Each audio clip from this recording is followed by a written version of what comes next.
Hey family, it's Dr. Laretta Johnson and happy Wine Therapy Wednesday. This episode is truly special to me as I am celebrating the life of my mother, Laretta Johnson, who is now deceased. She will be 63 today, but we're going to talk about the sweet memories, the legacy, and how we continue to move forward in her absence. I have a special guest with me today, and we're going to actually have a wonderful show talking about grief rituals and cherishing the sweet memories. Now, before we get started, we want to introduce the wine of today. It is Love Corkscrew's Hard Knock Life, which is a Concord, and I'm excited to share it with my guest today. Now, grief has different stages. It has denial, anger, bargaining, and acceptance. But it's always hard after you accept what happened on how to move forward. So today we're going to talk about moving forward and how that journey has been. So get your wine glasses together and let's talk about it.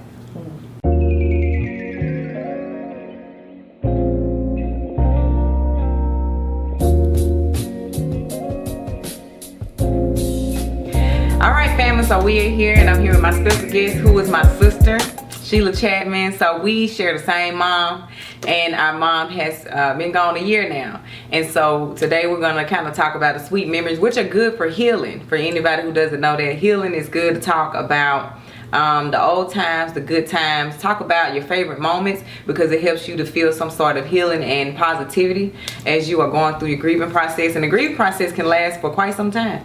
So you want to make sure that you have something in place so that you can keep moving forward. So before we get started, y'all know I got to put my cork in my corkscrew holder. That's our new tradition for season 2. So we've done that. All right, so we're gonna talk to my sister, y'all. She's never been on camera, so be gentle. This is her first. She's so nervous, y'all don't make no sense. So but I'm excited to have her here. So one thing I can say that we've done to keep going is having barbecues for my mom.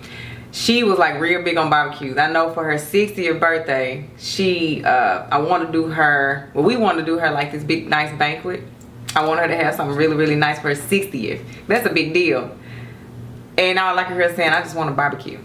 Like literally a barbecue was her thing. We know every year for her birthday, it's got to be a barbecue. She can get up in the middle of the summer like, I just want to put something on the grill. So barbecues were her thing, and that's something that we have continued to do. So Sheila, what is one of your favorite memories of mom? That she would always like to get up and dance. Literally. We got a video we're going to show y'all. My mama literally likes to dance. And she can't dance. Can't dance. I can't dance either. I literally have no rhythm. I got that from her. I got to be. So she like to get up and dance. When was the last time like you saw her dance then? It was her 61st birthday when we had a barbecue, and the music got to playing and she went out there dancing. We was holding the cake up for her and stuff. She was just study trying to dance. Even though she was feeling good, but she loves to dance. Yeah, so dancing was her thing. What's another memory? When I have her to watch, when I used to work at Walmart, I used to have her to watch Samaj, and it was like I had to call her, "What girl?" Or when I wake up in the morning time, "What is it, Diane? What you want, girl?" It's just that kind of stuff. Just memories to me.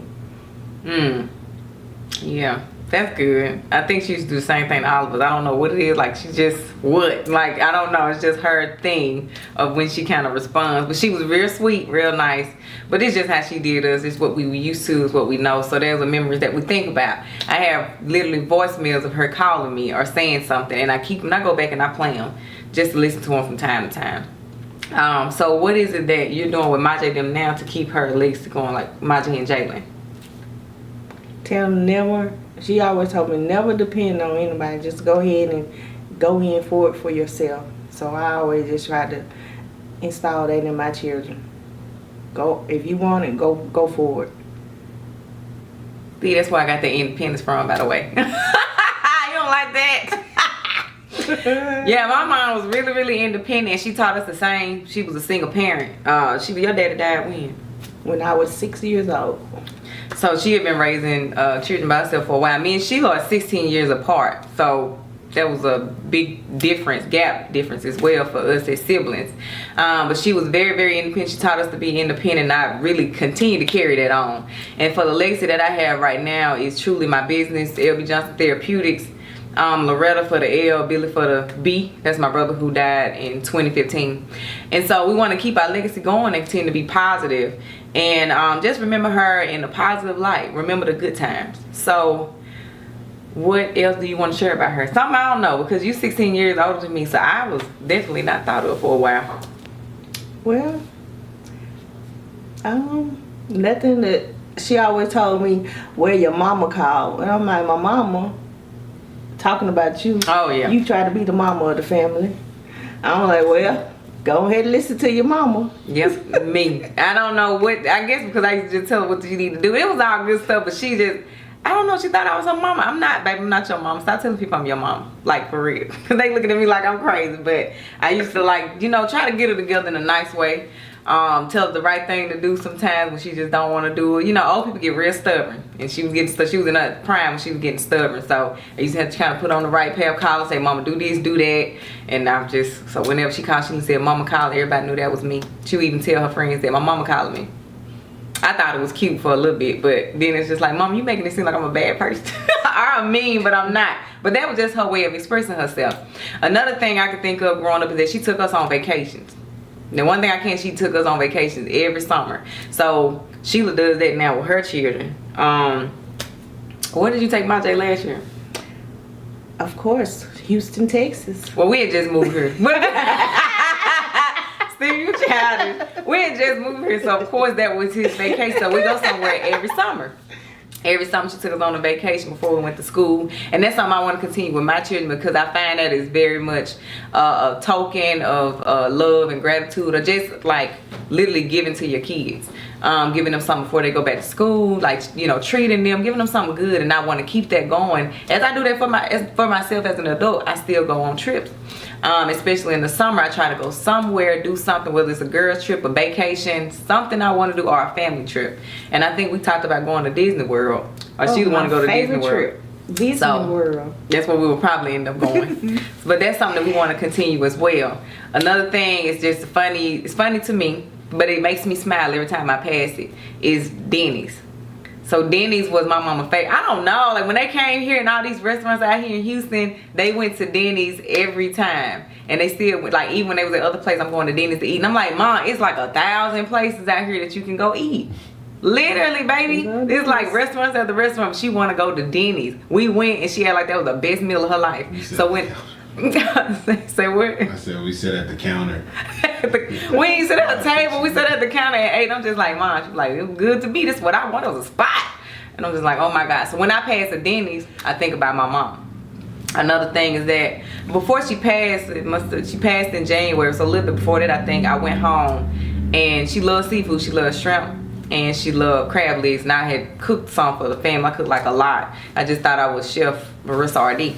So I went home and I cooked, and she enjoyed that shrimp. All she talked about was having seafood. When I come home, can you do this, or can we put some on the grill? Every celebration, she made sure to celebrate. When we got engaged, me and Steve, my family surprised us with an engagement party, not knowing that that's something she would have done. She feel like she has to celebrate every milestone and accomplishment. So that's what I keep going with too. That's what I continue to have in my life. You got to celebrate the small wins and the big ones, and she taught me that coming up. So that's something that we continue to do today. What else? What you want to tell the people about your mom? She was the best mother I have ever had, and I miss her so much. Just love your loved ones as much as possible. Especially your mother, because you only get one. That was heartfelt. All right, so we not gonna cry. What? You so goofy. I know. I try not to be goofy. But this is my sister, so it's not like it's very comfortable. If that makes sense. You get very, very comfortable. But that's true. So you heard those words of encouragement. We just continue to love on you people. You don't know their last day. You don't know the next time you'll see them, but we want to continue to cherish our mom and celebrate her life.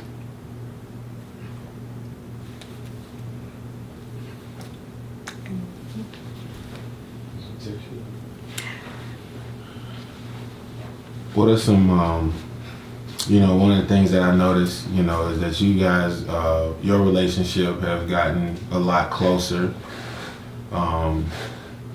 You know, what is that?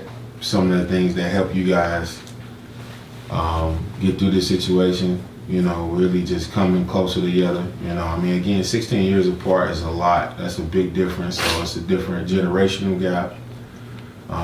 You know, you would think Sheila would be more so your second mom, because she actually do think she your second mama too. She ain't. I am the mama now. She didn't call herself Granny TT to our future kids already, which is hilarious. But you know, how has it brought you guys closer? You know, and have you guys noticed that different, you know, that different type of relationship that you guys gained over the past year since mom passed?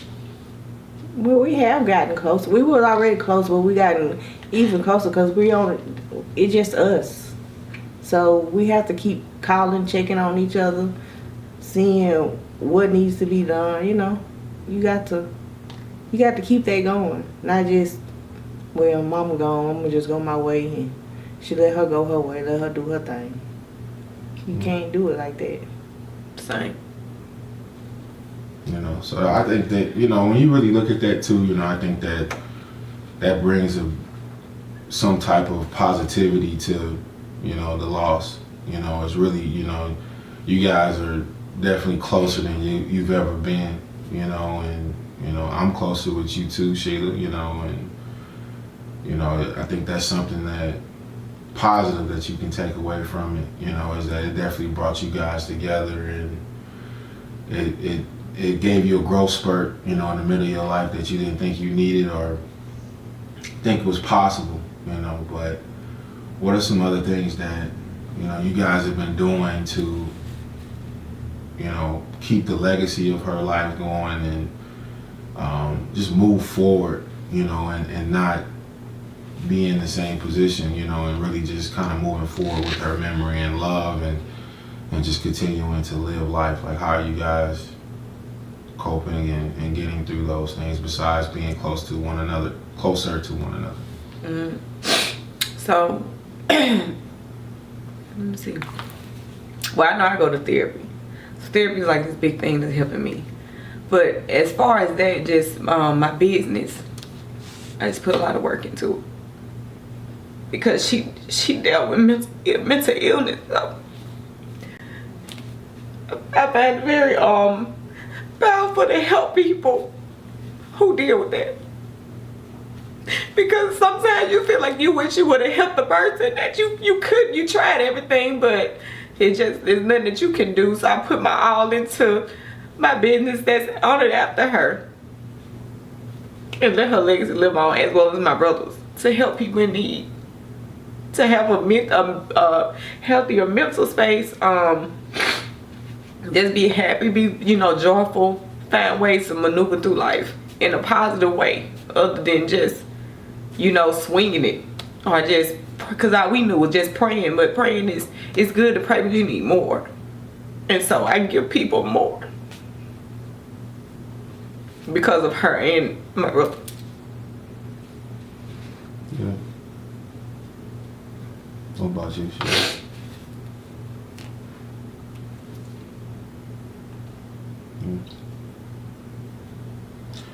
Well, you know, I think that you ladies are doing a great job. You know, I know how difficult it is to lose a parent, you know, and it's something that, you know, definitely changes a lot of things. But, you know, one of the things that I've been doing and I've been a true advocate of the last couple years is just really, you know, not, you know, a lot of people get, you know, in the habit of celebrating the loss versus celebrating the life, you know, and to talk about some of the things that she loved, you know, like the barbecues and keeping those things going, you know, that's of graver importance, you know, even more important, you know, than actually remembering losing her, you know, but just remembering her memory, just having those thoughts, you know, that those conversations that y'all had, because we all, you know, including myself, we've had individual relationships with all three of our relationships were different with her specifically. We've had different conversations. You know what I mean? I learned Sheila's middle name from your mom, you know, Diane. So she calls you Diane, and I, you know, that threw me off because I didn't know who Diane was. But, you know, things like that. And you being freaking mama to everybody, you my mama too. You be acting like you my mama too, Laretta. So, you know, those types of relationships, you know, are special to remember, you know, but just remembering that, you know, you guys just looking, you know, at you too, you know, you are her legacy. You know, she was doggone proud of y'all, you know. She used to talk to me about both of y'all.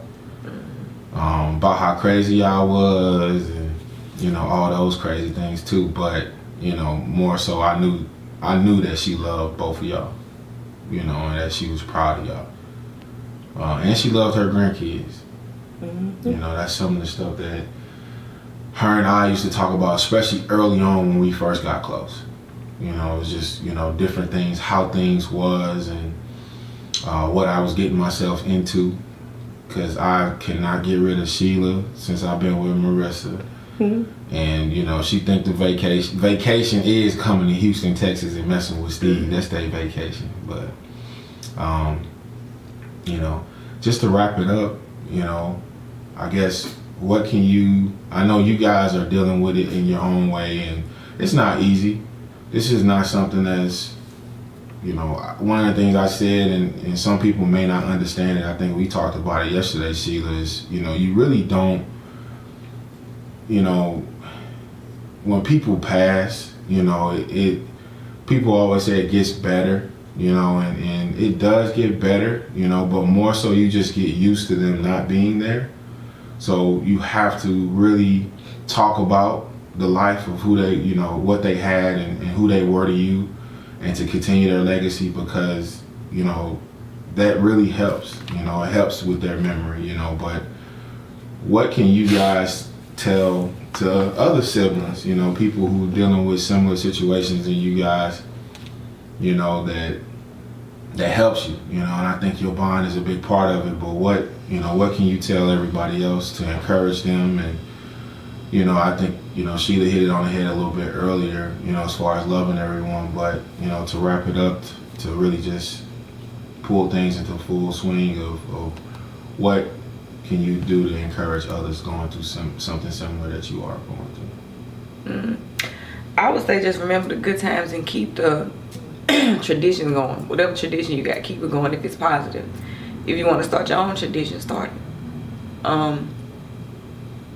Talk about it. It's good to talk about it. It's good to cry.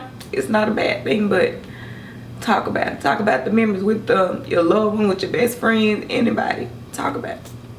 Don't try to be strong all the time.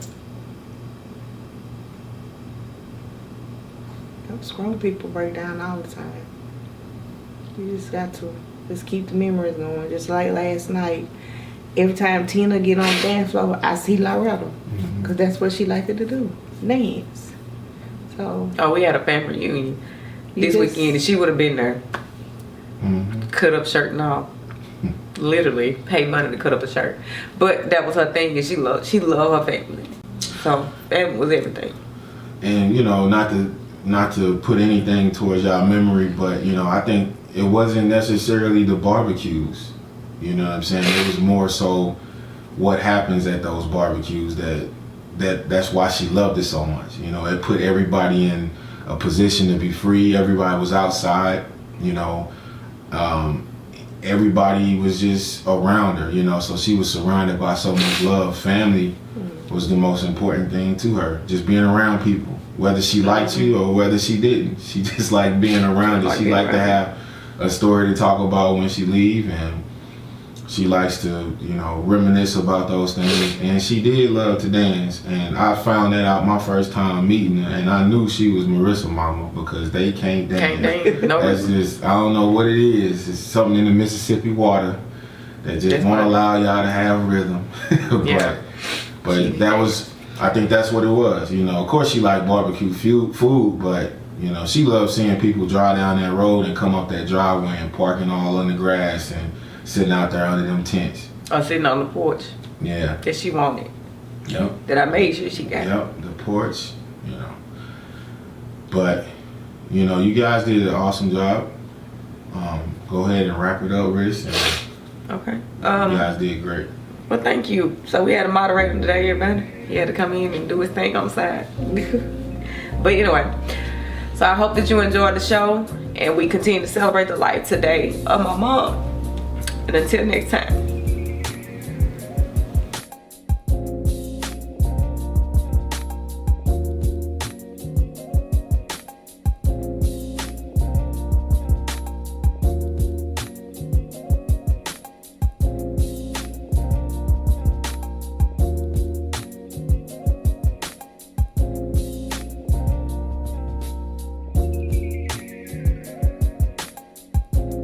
Here are some tips that could be helpful.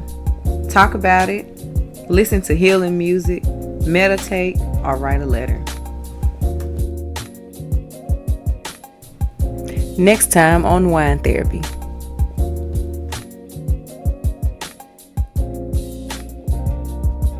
Say being cut my first time, and me and my coach, you know, was kind of emotional because I had played well, like extremely well, and he really just told me like I had a choice to keep you on our practice squad or let you go, and he chose to let me go, and he told me because I feel like you can go start and play somewhere else. Wow. So that hurt because it's where I wanted to be.